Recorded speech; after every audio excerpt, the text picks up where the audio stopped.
19 thoughts everyone has while talking themselves out of takeout. We've all been there. You just got home from work, it's late, and you're tired. But your stomach is rumbling and you can't even remember the last time you had a snack. It's time for dinner, but you don't want to make dinner. Sounds like it's time for takeout. But you're broke as SHT. Or you just started a clean eating diet and don't want to give in to greasy food. Or you had takeout last night, and you know you shouldn't do it again. The struggle, that devil versus angel argument going on inside your head, is real, no matter the reason. And it's not just you.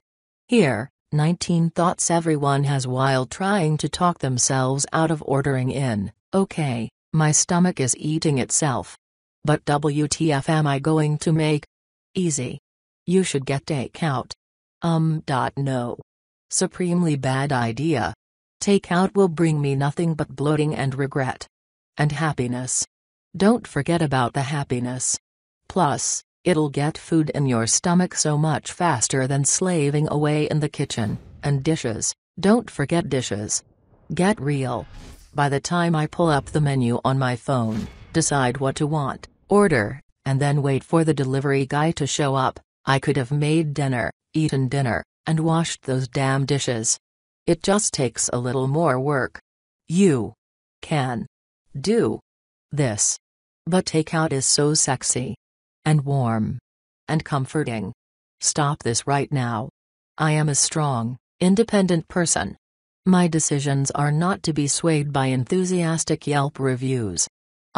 Who are you kidding? You love takeout. You'd marry takeout.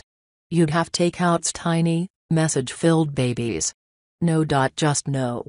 Dinner I make myself can be just as Instagram-worthy as takeout. And it's always healthier. But there is that new organic raw vegan place. Getting takeout from there would be just like making a healthy meal at home, maybe better. Sure, if every salad I threw together cost me $15. I'm not made of money, mister. Well, you did just make a little extra dough from that under-the-table dog-walking gig. If you spend it on takeout, it wouldn't really eat into your budget. Or I could be a responsible adult and put the extra money in my savings account. I have to think about my future children here. What children? No one likes children. But everyone likes food. Sure, everyone likes food. But you know what, I'm a, somewhat, competent cook. I've been making a killer grilled cheese since I was 9 years old. Please. You're just going to throw random ingredients into a bowl and hope it doesn't taste too bad. So what? At least it's an adventure. Okay, you've just spent 20 minutes arguing with yourself about food. You could be halfway through building that mystery bowl by now. Way to go. Suck it up. Open the fridge and figure something out. It's 9:30 p.m. and it's go time.